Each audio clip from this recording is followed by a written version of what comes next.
नमस्कार, मैं हूं श्वेता सिंह और सीधे काठमांडू से आप देख रहे हैं हमारी ये विशेष बुलेटिन। नेपाल में लगातार मलबे में जिंदगी की तलाश चल रही है। राहत कर्मी अलग अलग जगह पर लगे हुए हैं, लोगों की तलाश अपने भी कर रहे हैं, सुरक्षाकर्मी भी कर रहे हैं। इस सब के बीच मरने वालों का आधिकारिक आंकड़ा 5000 के पार पहुंच चुका है। हालांकि यहां के प्रधानमंत्री कहते हैं कि मुमकिन है दूर दराज के इलाकों तक अगर पहुंचे और मलबे की तह तक अगर जाएं तो यह आंकड़ा 10,000 को पार कर सकता है।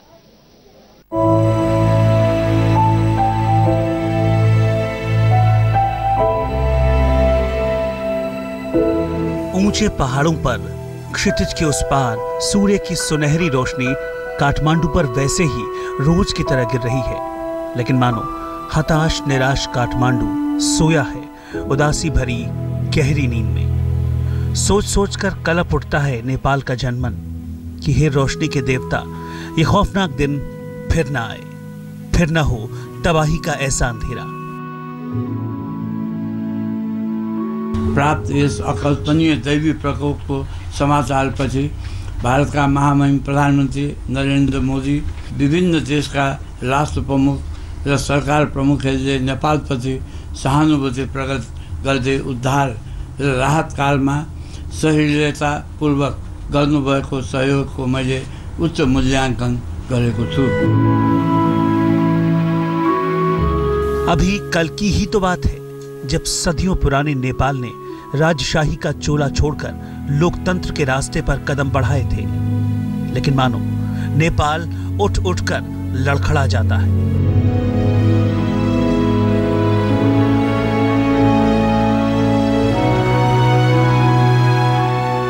कुदरत ने इस बार जमकर रुलाया है।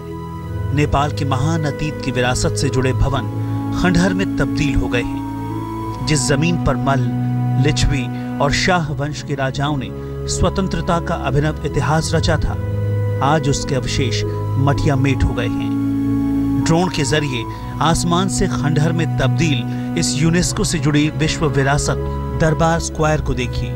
कभी यहां सम्राटों की शान में मजमा था, आज मौत का मलबा बिखरा पड़ा है। अभी हम राहत के लिए भी जूझ रहे हैं, जहां अरबों रुपया लग सकता है। पुनर्स्थापना में हमारे विचार से खरबों रुपया लगेगा। नेपाल राष्ट्र के नेपाली जनता के मित्रों से आग्रह करेंगे वो दिल खोल के सहयोग करें। नेपाल आर्मी के साथ भारतीय सेना के जवान जुटे हैं नेपाल की जिंदगी को पटरी पर लाने में, लेकिन चुनौती इस कदर विकट है कि अभी तक काठमांडू के इस शोभा भगवती ब्रिज के पास के 5 मंजिल भवन में मौत बन चुकी जिंदगी ही पहाड़ बनकर खड़ी है। तो बाकी दूर दराज के इलाकों की तस्वीर के बारे में क्या कहा जाए। बिल्डिंग अभी भी अनसेफ है और हम लोग उस अनसेफ कंडीशंस में भी काम कर रहे हैं, but apart from that we are also taking precautions कि हम शोरिंग कर रहे हैं, जिससे कि जो लेयर्स जिस पे हम काम कर रहे हैं उसको हम स्टेबलाइज करने की कोशिश कर रहे हैं। और बहुत ही प्रिकॉशनरी ढंग से हम अपने जवानों को ये कहते हुए कि वो अपना प्रिकॉशन लेते हुए ये सब कार्य कर रहे हैं। एनडीआरएफ की टीम ने मलबे में बदल चुकी बिल्डिंग की छतों को काटकर मानो खिड़कियां खोल दी, इस उम्मीद में कि शायद कोई जिंदा रोशनी मिले, लेकिन तबाही के 4 दिनों बाद अब लाशें ही निकल रही है। लिहाजा इस भयानक आपदा में कहां कितने जिंदा दफन हो गए कौन बता सकता है। स्नाइपर डॉग सूंघते हैं, सुराग मिलना इतना आसान तो नहीं।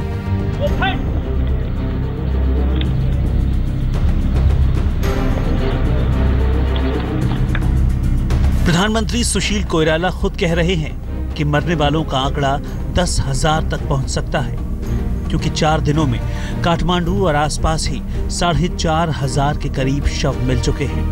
अभी दूर दराज के इलाकों की जो रिपोर्ट आएगी सो आएगी, लेकिन दिल दहलाने वाले किस्से तमाम हैं जिन्हें सुनकर कलेजा कांपने लगता है, जिन्हें रेस्क्यू ऑपरेशन में इंडिया आर्मी और एयरफोर्स ने जिंदगी की सौगात दी है।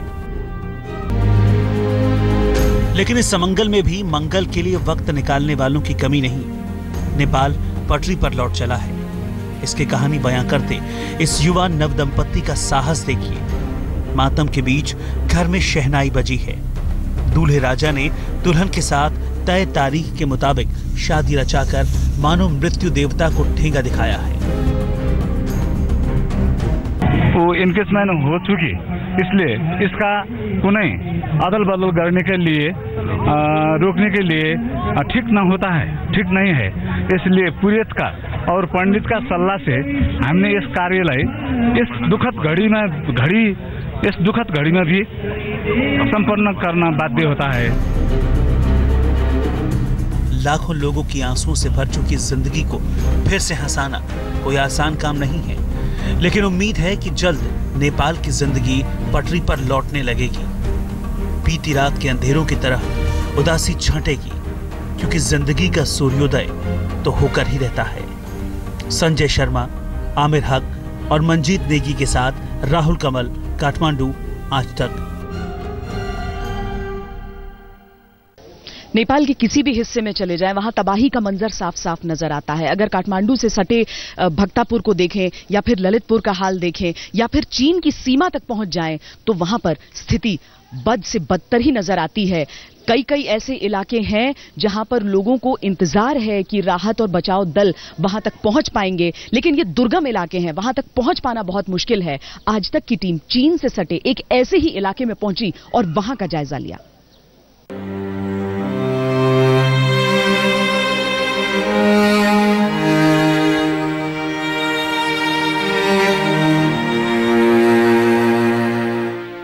काठमांडू में तो राहत ऑपरेशन दिखाई दे देगा, लेकिन काठमांडू से दूर इन गांवों में जो मौतें हुई हैं, लोग जिस तरीके से मातम में हैं, इन्हें पूछने वाला कोई नहीं है। काठमांडू से 100 किलोमीटर दूर चीन की सरहद से सटे सिंधुपाल जिले में सिंधुपाल चौक से लेकर सुक्ते बाजार, सांगचौक गांव, बैंस गांव, लामो सांगू गांव समेत सैकड़ों गांव में हर तरफ तबाही का मंजर। 1000 से ज्यादा मौतें इस अकेले जिले में हुई हैं। पर्यटन के स्वर्ग में आज चारों ओर मातम भरा मलबा ही बचा है। राहत और पुनर्वास का अब तक कोई अता पता नहीं। सिंधुपाल चौक नेपाल का सबसे बुरी तरीके से भूकंप से प्रभावित जिलों में से एक है और हम इसी सिंधुपाल चौक जिले में हैं, जो कि चाइना बॉर्डर पर है। यहाँ से कुछ किलोमीटर की दूरी पर लिपिंग चाइनीज पोस्ट है, जो आखिरी पोस्ट है, लेकिन वहां तक कह सकते हैं कि भूकंप ने जो तबाही मचाई है वो साफ दिखाई देता है। ये जापला माध्यमिक विद्यालय है सिंधुपाल जिले का, जिसकी हालत आप देख सकते हैं। खुशकिस्मत रहे बच्चे कि जिस वक्त ये भूकंप आया उस वक्त स्कूल बंद था। हर आंख में खौफ है, आंसू है, डर है, लाचारी है कि तबाही के फौरन बाद ही कोई सुध लेने क्यों नहीं आया। कमल बहादुर के इस घरौंदे में जिंदगी की आंसुओं भरी कहानी दफन है, जहां भूकंप ने 11 साल के इकलौते बेटे और बीवी को हमेशा के लिए जुदा कर दिया।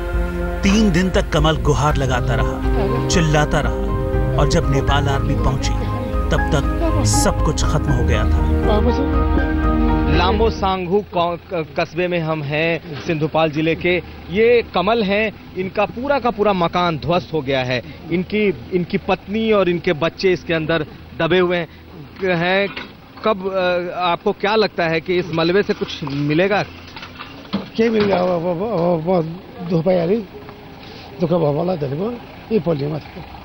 कौन है अंदर में? कौन दबा है? मेरे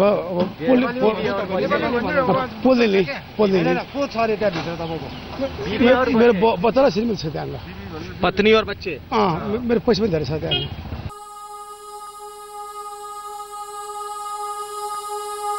81 साल के बुजुर्ग भारत खत्री से हमने बार बार पूछा, बाबूजी कुछ तो बताइए क्या हुआ, लेकिन जुबान से अब अल्फाज नहीं निकलते। आवाज आती है बस सिसकने की।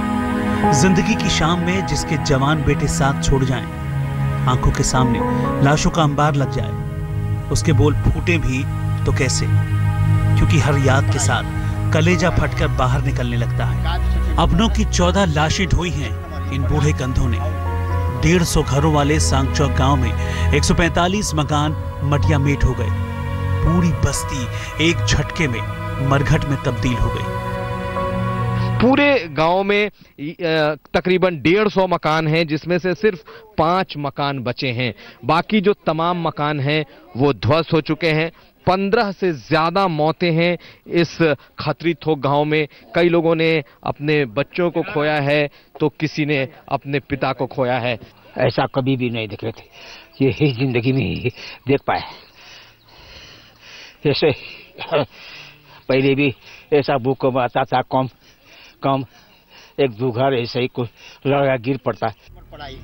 भारत खतरे की इन बूढ़ी आंखों में भारत के लिए बेपनाह मोहब्बत जागी है और भारत अकेले नहीं है, कमल हैं तो कमला भी हैं, जिनकी कहानियां जिंदगी की बिल्कुल अनसुलझी पहेली। 2 साल पहले कमला की गोद में बेटा जयराम छोड़कर पति बीमारी से चल बसा। शनिवार को भूकंप आया तो कमला ने 6 साल के बेटे जयराम को घर में बुलाकर बस खाना परोसा और पानी लेने मकान से बाहर आ गई। पल भर में पीछे मुड़कर देखा, आशियाना आंखों के सामने ही बिखर गया। मासूम जयराम घर में ही दफन हो गया। इकलौता बेटा था, इकलौता बेटा। बेटे की तस्वीर ही अब कमला की जिंदगी का आसरा है।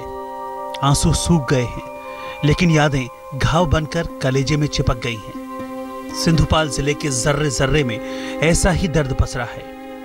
सुखते बाजार के भक्त बहादुर से लेकर शेर बहादुर, मान बहादुर, हर पीड़ित के सीने में अपनों की मौत का जख्म समाया है। लेकिन जिंदगी तो सिर्फ गमों का नाम नहीं, सवाल जिंदा रहने का है, साधनों और जरूरत के इंतजाम का है। यहाँ शिकायत ये है कि यहाँ सरकार अब तक इन गांवों तक नहीं पहुंची है जहां लोग पीड़ित हैं और बेहाल हैं। कैमरामैन नदीम आलम के साथ कुमार अभिषेक, खत्री थोक गांव, सिंधुपाल जिला, नेपाल आज तक। आज की सुबह हम पशुपतिनाथ के प्रांगण में मौजूद हैं। यहां पर भक्तों की तादाद आम दिनों की अपेक्षा, यानी कि जब से भूकंप आया है उसकी अपेक्षा ज्यादा नजर आ रही है। ये एक बहुत मजबूत संकेत है, क्योंकि एक तरफ दुख है, दर्द है, मातम है, लेकिन दूसरी तरफ ये संकेत भी साफ है कि नेपाल एक बार फिर अपने पैरों पर खड़ा होने के लिए तैयार है। क्योंकि अस्पतालों में जब हम गए, वहां पर देखिए बीमारों का हाल जरूर आपके दिल में एक टीस पैदा करेगा, लेकिन साथ ही किस तरीके से लोग मदद के लिए हाथ बढ़ा रहे हैं, चिकित्सा में या फिर बाहर, वो भी देखकर हौसला बढ़ता है।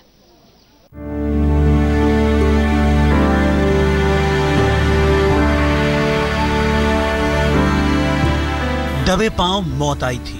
हजारों लोगों को शिकार बनाकर भूकंप के झटके नेपाल को तो हिला गए, लेकिन इंसानियत की जंग के सामने आज मौत भी हथियार डालती नजर आती है। तमाम मुश्किलों और परेशानियों में डॉक्टर जिंदगी के हर जख्म पर मरहम बनकर जुटे हैं। साथ में सैकड़ों वॉलंटियर्स और स्वयंसेवकों की टीम है। काठमांडू का ये राष्ट्रीय ट्रॉमा सेंटर कुछ महीने पहले ही प्रधानमंत्री नरेंद्र मोदी ने ये राष्ट्र को समर्पित किया था, और यहाँ अब ये इस डिजास्टर के समय यहाँ जिंदगी की उम्मीदें बाकी हैं, जिंदगी की उम्मीदें यहाँ पर पल रही हैं, और यहाँ वो लोग लाए जा रहे हैं जो जबरदस्त ट्रॉमा में थे और जिन्हें चमत्कार की कई गाथाएं यहाँ पर लिखी जा रही हैं। क्या देशी और क्या विदेशी, हर कोई सेवा का ये संकल्प देखकर दंग है। आपदा और आफतों में अपने पास नहीं है तो क्या हुआ, आज आंखों में खुशी के आंसू हैं। 7 समंदर पार परिजनों को ये बताकर रो पड़ती हैं ये विदेशी महिला कि चिंता मत करो, मेरे साथ जिंदगी देने वाले जो खड़े हैं। So glad yesterday I found my boys that I was alive. NDRF, army और एयरफोर्स की संयुक्त ऑपरेशन में हजारों लोगों को राहत मिली है।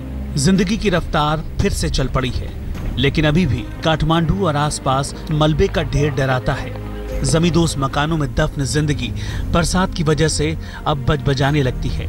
काठमांडू से 17 किलोमीटर दूर साखो शंकरपुर गांव का हमने जायजा लिया, जहां के मलबे से 70 लाशें निकाली जा चुकी हैं। कह सकते हैं कि काठमांडू से लेकर पोखरा तक लोग अभी भी दहशत के बीच जी रहे हैं, क्योंकि लगातार भूकंप के झटके आ रहे हैं और खराब मौसम की वजह से लोगों तक राहत और बचाव अभी तक पूरी तरह से नहीं पहुंच पाई है।